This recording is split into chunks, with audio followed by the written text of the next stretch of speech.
What's going on, guys? Sam here, and this week we're going to be talking about time lapses. Time lapses are great for film and video because they're just a fantastic way to show transitions in time, and they're just flat out cool. So before we can understand how to do time lapses, we have to understand what they actually are.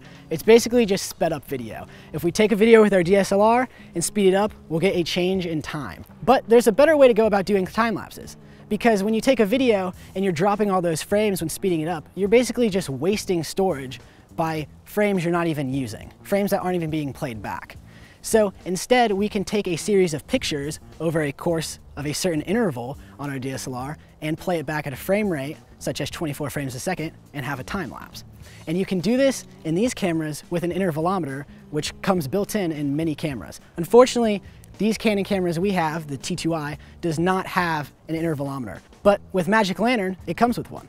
So we can set it up, set up a duration, an amount of frames, and press go.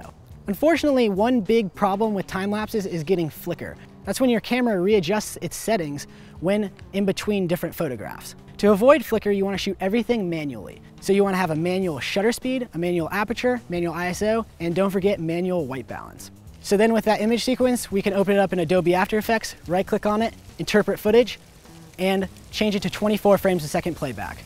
Now I have one other cheap alternative that I know of if you're too afraid to put Magic Lantern on your camera or it doesn't have an intervalometer. You can actually use a calculator. That's right.